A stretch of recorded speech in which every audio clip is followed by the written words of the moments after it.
La crisis económica de México de 2008 a 2009 fue la peor recesión económica de este país en 70 años. Las señales que estaban dando de que pronosticaban un ciclo recesivo en la economía mexicana se empezaron a dar desde el 2007.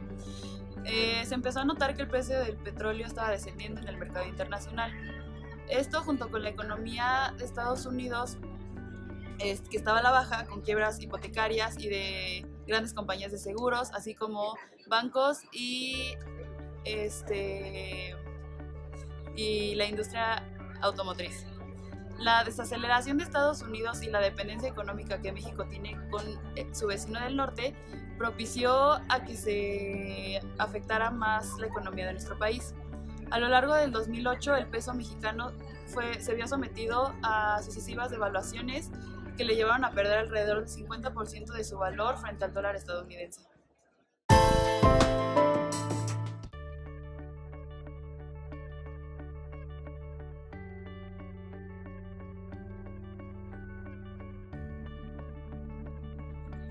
Había señales que pronosticaban un ciclo recesivo en la economía mexicana a finales de 2007.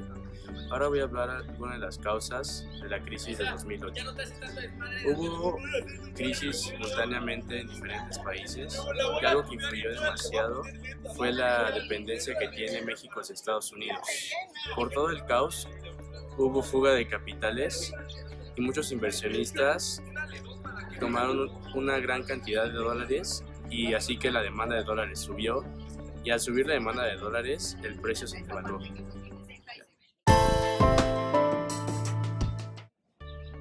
Las principales consecuencias de esta crisis fueron las siguientes.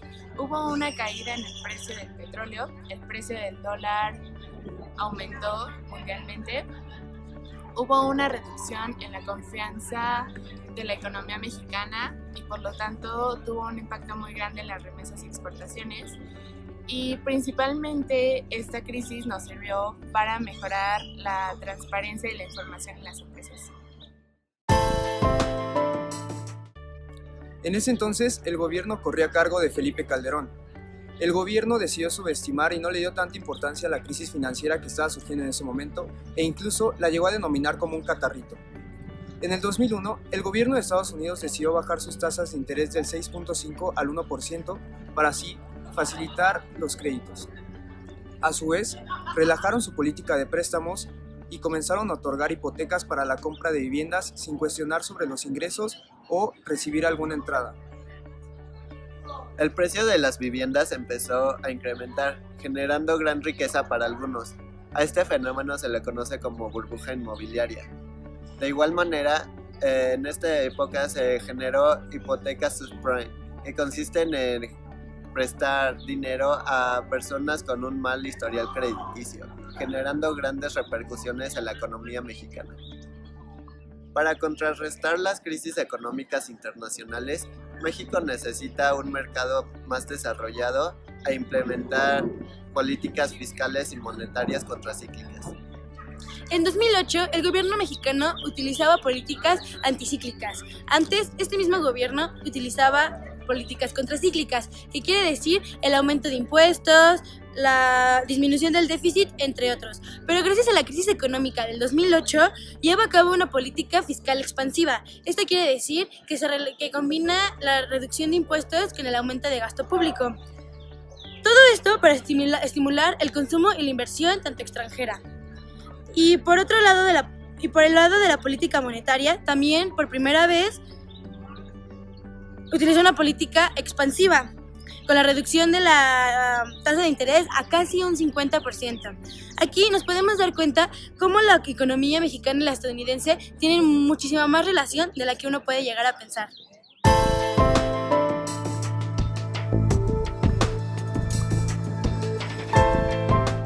Bastante porque en aquel entonces se encareció mucho el peso o el tipo de cambio afectó y eso hizo entonces que muchos insumos, que muchas mercancías pues se volvieran más caras, además de que sí tuvo cierto desprestigio el país en su momento.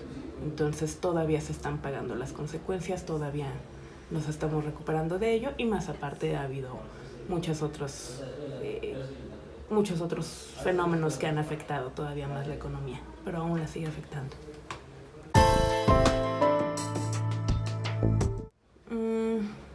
El decir que algo fue lo mejor siempre es discutible, siempre hay una manera todavía mejor de hacer las cosas, pero dentro de todo la intervención fue si no oportuna, por lo menos sí fue lo suficientemente adecuada para que dentro de todo se contuviera el problema y no fuera tan grave como pudo haber sido.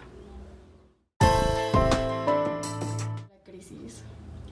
Pues en su momento yo tenía inversiones en bolsa y sí me vi severamente afectada por ello. Posteriormente también tenía algunas compras en dólares que pues también se volvieron inmediatamente mucho más caras. Independientemente de eso, pues fue muy sonado en las noticias cuál fue el origen de esa crisis, tanto desde el punto de vista externo que había ocurrido en otros países, como lo que ocurrió con las especulaciones con derivados, concretamente de la empresa comercial mexicana. Entonces, más allá de afectarme económicamente, pues también se escuchaba en todos lados. Y fue un escándalo lo que ocurrió con otros bancos en el extranjero.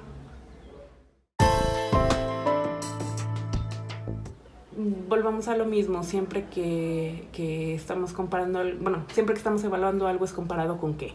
Comparado con otras crisis, pues dentro de todo no fue tan grave, pero sí fue un golpe a la economía dado cómo estaba prosperando en ese momento.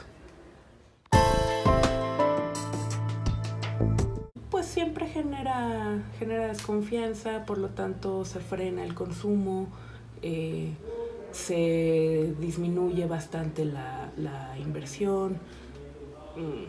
Puede tener algún impacto positivo con las tasas de interés, pero aún así, aunque la tasa de momento resulte más atractiva, no necesariamente la gente va a invertir precisamente porque hay mucha inestabilidad. Lo desconozco. Uno podría suponer que lo que le afecta que si se ve afectado el dólar, si se ve afectado las otras monedas con respecto al dólar, uno pensaría que le va mejor a quienes están dolarizados, pero no necesariamente es así.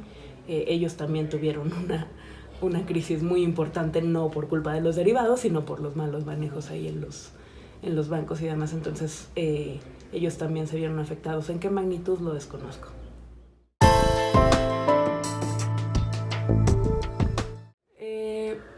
Pues depende, simplemente si de pronto se te duplica o triplica el importe de tu deuda, pues desde luego renegociarlo siempre es bueno. Dejar de pagar, nunca faltará la persona que se aproveche de ello para dejar de pagar, pero a veces no es por falta de intención, es por falta de recursos. Simplemente no previeron que las condiciones podían cambiar tan drásticamente. Que haya sido bueno o malo, pues mucho depende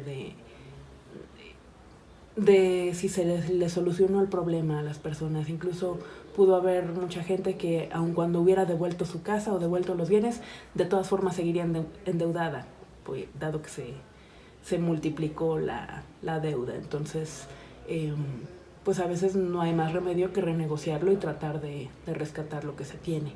Que haya sido una buena idea contratar un crédito en ese momento con la información que se tenía previo a la crisis, todo pintaba muy bien.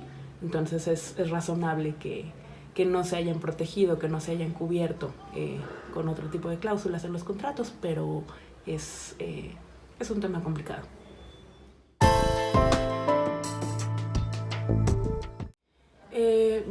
Una de las cosas que lo posibilitó, que lo facilitó, es que se estaban dando los créditos a cualquier persona sin comprobar realmente que sus ingresos o que su capacidad para solventarlos fuera la apropiada. Sí se tenía un boom ahí en cuanto al sector inmobiliario y demás, pero no se cuidó a quién se le estaba otorgando el crédito y también se estaba incentivando mucho, se estaba premiando mucho a aquellos que ofrecían estos créditos. Entonces ellos naturalmente tienen pues todos tienen muchos motivos para seguirlos ofreciendo independientemente de a quién fuera, pensando en que sí les iban a pagar. El problema es que no todos tenían la capacidad de pago, les dan un crédito. A mí sí me ofrecen, oye, te vendo una casa muy barata con muchas facilidades, ay, sí, qué padre. Pero en realidad, si no tengo la manera de pagarlo y me lo están ofreciendo, pues estoy poniendo en un riesgo al banco o a quien me está otorgando ese crédito. En el momento en el que de pronto, de por sí yo no tengo la capacidad y encima de todo me sale mucho más caro de golpe, pues ahí tenemos un problema. Y simplemente se deja de pagar y metemos en un problema bastante mayor a quien me otorgó ese crédito. Pero que lo facilitó, pues en parte fue la misma irresponsabilidad de los bancos y de las empresas, bueno, de las instituciones que otorgaron esos créditos, el no verificar el perfil de crédito de las personas a quienes les estaban ofreciendo esto, y se agravó porque las condiciones económicas hicieron que de pronto se volviera mucho más caro ese crédito. Por lo regular va a ser al bajo.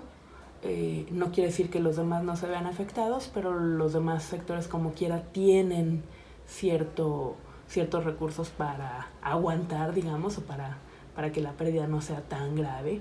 Quizá fueron quienes se cubrieron en un principio o quienes no tenían la necesidad de recurrir a este tipo de créditos. Ahora bien, quizá la población más pobre, tal vez a ellos no les ofrecieron todo esto, pero a la clase media y media baja definitivamente es a quien más le afecta. Y particularmente porque de pronto si se encarecen los bienes o si se encarecen los servicios a los que recurren, pues nada más les alcanzaba para eso, entonces ya ni siquiera les alcanza para lo básico.